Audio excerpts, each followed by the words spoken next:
Welcome back to Captain of Industries, and as promised, just a few minutes have passed since the last episode to enable me to finish pipe level 3. We had to do electrolysis and wastewater treatment to get to pipe level 3. We'll talk about this one later, this is not so important. Right now we really want to focus on pipe level 3. With those pipe level 3, we can have 450 output input per minute. This is huge versus the 200 that we had before, or just the 60 of level 1. With that, I've been able to optimize desalination layout that we talked about in the last episode. We're also going to talk about farms, and we're also going to talk about glass. So very packed, very important episode. If you missed the last episode, don't hesitate to check in the video description below for the playlist or for that specific episode. I went into detail into the desalination plant. I won't go again into all of the details. A couple of things I did want to mention is that I moved two of these from here to here for two reasons. I think the first one is it just looks better to have them all looking this way versus before there was some this way, some that way. The second reason is just it's also more economical, because having them here, I needed longer pipes versus here the pipes are shorter. Last reason is also because with the pipe level 3, I can basically put 3 on these, right? And before I only had 2, so 2 was looking strange. Now I put 3, and here I have 3 and 3, and I just had 1 that is actually on the pipe level 2. I didn't put a pipe level 3 on this one because this is just 1. But here for these, we have this pipe level 3 that you can see here, and similarly for these ones over here, this pipe level 3. And thanks to that, instead of having 10 pipes, we only have very few. We have 1 here, and 2 over here, as we said. Similarly for the steam, we used to have 2 pipes. Now with that pipe level 3, we can only have 1. But of course, don't overpay, right? Because this is red pipes versus this one is gold.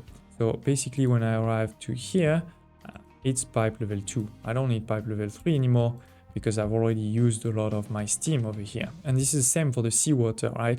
It comes with a pipe level 3, and for this one over here, it stays at pipe level 3, but then it goes to pipe level 2, pipe level 2. Similarly over here, this is pipe level 3, but this one is pipe level 2, pipe level 2. We did the same for water. We used to have 2 pipes, now we only need 1. We used to have 2 pipes, you only need 1. But similarly, this only starts at level 3, then it goes to level 2. To not overpay, very important. Same for the water this way and the brine. So this enables you to really make it a lot more compact, a lot more simplified.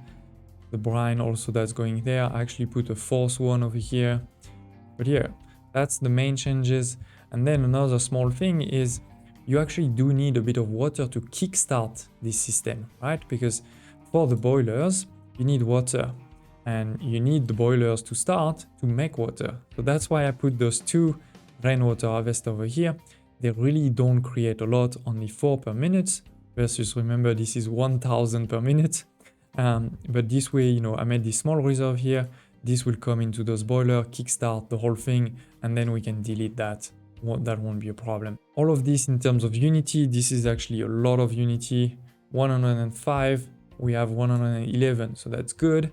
In terms of resources, this is, as you can see, almost 1400 red and a lot of other things, but we have enough for everything, so we can definitely build it. We're going to do that. And while this gets started, I'm going to talk about farms. I've placed some here, but I'm also going to start it from scratch to show you exactly how to do this amazing, super compact layout. Now, talking about farms, the key thing that you need to do is you need to decide, or you need to think about where your water is going to come from, where your fertilizer is going to come from, and where you want to sand whatever you produce, the potatoes, the wheat, all of this. Why is that important? Well, basically because I'm putting all of this into this one tile over here. This one tile is going to transport everything, but it's important to know in which direction, because when you have all of these, it's actually very hard to be able to select it properly, to change, to toggle the direction. So you want to make sure that you build it in the right direction. In my case, for example, is I am pretty sure that my water is going to come from here, that my fertilizer is going to come from here, and that I want to sand whatever is being produced also in that direction, towards the north, towards the city. Then when you know that, you need to decide which one is going at the bottom, which one at the top. And for that, for me, it's pretty easy. Let's look at one farm like this. And actually, let's put right away a second next to it by pressing F. Right, this way it is mirrored. You put it right next to it with just one tile in the middle. So now let's look here. You can see that I have the fertilizer right next to it. So for me, it's super clear and easy that it should be at level 0. This one should be on the ground. And we know that the fertilizer needs to come from here, right? So that's what we do. This is the fertilizer and it comes from the north. Show that it is connected in the right direction. On the other hand, the water is a bit further, so let's put it level 1. And we know that the water is the one that's going to go from that side to this side. So again, let's put it in the right direction. We'll connect it just now.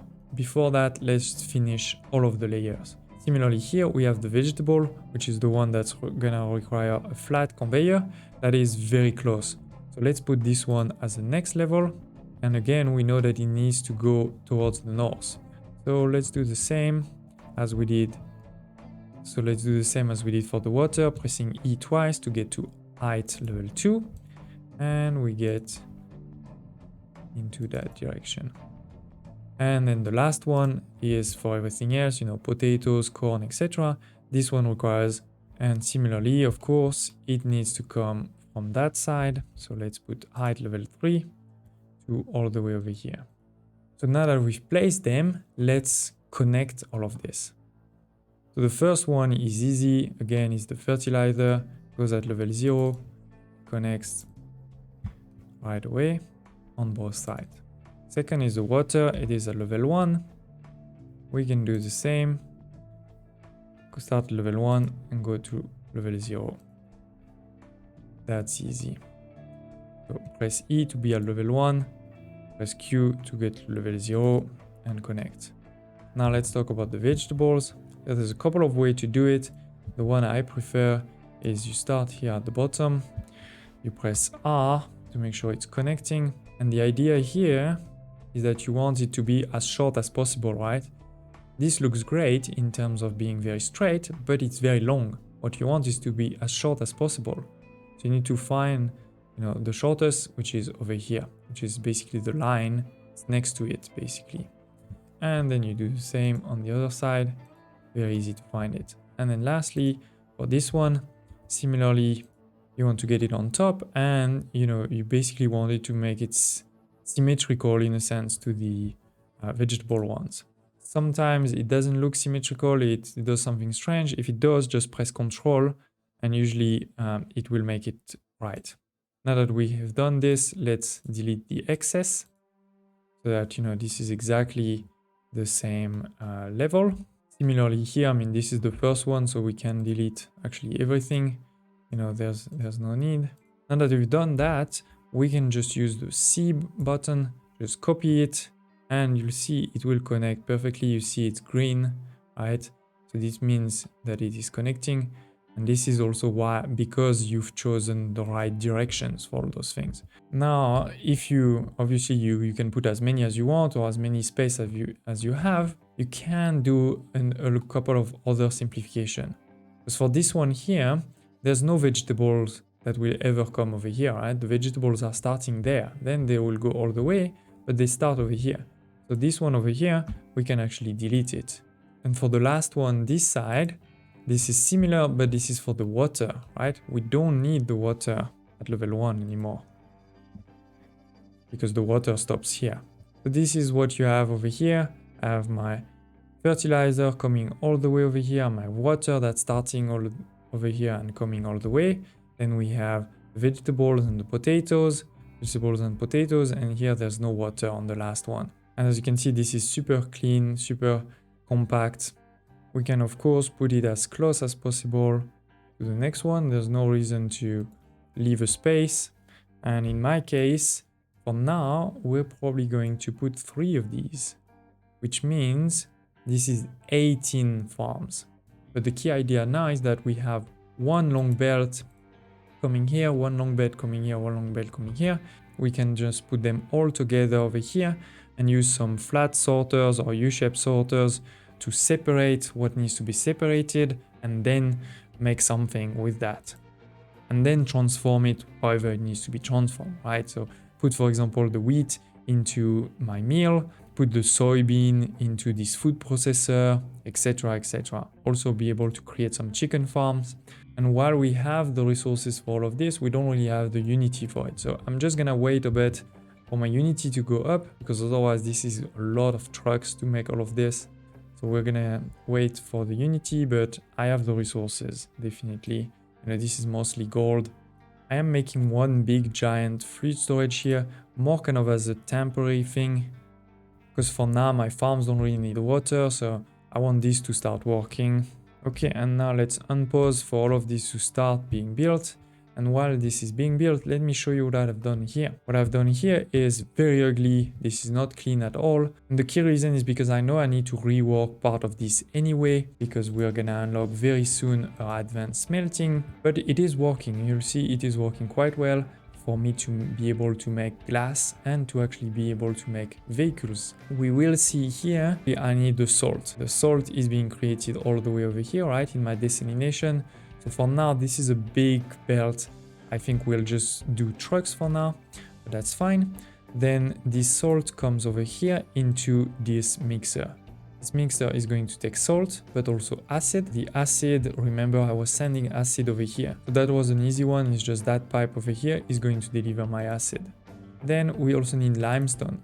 I was bringing limestone over here. You know, this is taking limestone. So again, this wasn't too hard. This is that one over here going there. And then the remaining one is my sand. Once again, I have a lot of sand here.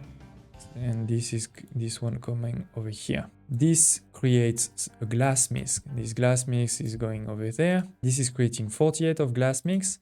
Those furnaces are taking 24. So that's why I put 2 furnaces here. You know, quite the basic one. We have that glass mix that's going to come here. Half over here, half over there. The other thing we need is coal. Again, I mean, we have coal basically all over there. So this is the one that's coming over here, if I'm not mistaken. Yeah, over here, going at level 1, and then just dropping over here and dropping over there. We need to get the exhaust out with the smokestack, and then we're creating also some slag. This is what we're creating here on the outside, creating some slag there, and we're going to create some slag over here too. That's why you see this third U-shaped conveyor, and they all then go into this one to go into my pipe, my U-shaped balancer. Right, remember I have this balancer here to make sure that this is always full, and when this is full, then it goes all the way over here. And then the main thing is, of course, the molten glass. The molten glass comes over here, over there. This can only be on the floor, so I had to raise this one to put this one on the floor. Then it goes into this. This only takes that to make glass and slag. So then my glass comes over here all the way and we'll go into this assembly electrics. I should probably make a reserve somehow. Let's have a conveyor go all the way over here. Again, this is a bit quick and dirty, but it's just to make sure that we are able to start making those trucks. And maybe also those big excavators, but mainly the trucks is the key thing. So anyway, we can pause that for now. But so the glass will come from here. Then we have the steel coming from here. That's easy. You know, we are already sending steel over there. And then vehicle parts. I was making the vehicle parts over here. I have a good storage over there. That's coming directly here. And these vehicle parts level 2 are coming over there, going directly into the vehicle depot level 2. This is something great with the vehicle depot level 2 is you can actually send, you can deliver and create some reserve. So let's unpause all of this. I don't know if we have the Unity, but we're gonna try. Yeah, 22. And over here, let's do this one. This is falling so quickly, as you can see. And now we have salt. Quite cool also those desalinators, how they're working. All my trucks are extremely busy. You know, there's way too many things like dirt and rocks and all of this that needs to be taken out, which is once again the key reason I want to create those trucks here as soon as possible. Let's cheat a bit the system for now with putting priority 2 here. Okay, that was quick. With priority level 2, with priority 2, they quickly delivered some. Now it's coming. Everything is ready except the salt. Okay, the first glass mix is coming out. These are starting. Perfect. We'll see some exhaust coming very soon and some molten. Yeah, nice. Love those visuals. Going here. And now this one can start. Perfect. Making the glass. Let's follow it. Oh, here it is. Perfect. And top. It's coming out. Let's follow it. It's a shame we can't click on one and say let's follow it. You can do that with trucks. Okay, so the glass is coming. Oh, but we didn't put everything else. Now let's also do that one and this one. And here it is. Vehicles parts level 2 going directly inside my vehicle depot as and when needed. You can't really upgrade the trucks, but what you can do is scrap them, which basically send them to the depot and also get you some parts. This is what you can see here. I have some vehicle parts, some iron, and that will, free some space to build new ones, basically. So it is, ladies and gentlemen, a major desalination plant, almost 1000 water per minute at full capacity, and can definitely go at full capacity based on those pipe level 3. We've also planned for all of our farms over here, just need to build them. For that I need a bit of Unity. And we've started our glass production. It's over here, it's already full. And with that, we're creating vehicle parts level 2, those gold vehicle parts, to be able to make trucks very soon. We're already at 29 out of 30 apparently. So let's actually do one. We can do quick deliver, mostly for the rubber and the diesel, to be honest. The rubber is actually not so far. I could definitely put also a belt here. It's more for the diesel. This is taking a bit of time, because remember, using Unity doesn't mean that you build the whole thing right away. It just means that you deliver all of the resources, be it for a truck or for a belt for that matter. Here we're creating a lot of glass already. If you look at the salt, we can do quite a lot of things with the salt later on. I could also just mix it with water to make some brine and then throw it into the sea, but that's a bit more kind of useless use of water in my opinion. It will be used also here for the meat and for some of the other food, but there's not tons and tons of use of salt. So I think, this is definitely a lot of salt. I missed the first truck is already gone, so let's build a second. But you can find it by clicking over here and then clicking on it. Now we see it is over here. And as you can see, this is 60 instead of 20, right? So it's like 3 trucks. I hope you liked this episode. Don't hesitate to press the like button if you did, to share any thoughts, comments, questions that you may have below. In the next episode, we'll definitely talk about more farming. Now that we're making glass, we can also start household goods, which gives you even more Unity and a couple of other things. There's also the advanced melting, as I said, that's of course a huge change to your city. We have also the exhaust filtration here. So with that, instead of sending the exhaust and polluting and making our people sick, we can do something with it. We can actually create steam and also carbon dioxide, some other food like the fruits and the canola, but I haven't discovered these one yet. And to discover them, we need to of course go more on the map. But remember that if you go on the map, you're also going to find new people. And therefore I need more space in my city and I need to increase my food production. I don't really need to increase all food production. For example, if I were to put only potatoes, this is way more potatoes than I ever need, for example, but to be able to give potatoes, bread, vegetables, etc., this was definitely not enough. Which is why we're creating this whole thing over on here and we're gonna make it super efficient. Again, thank you for watching and I hope to see you next time.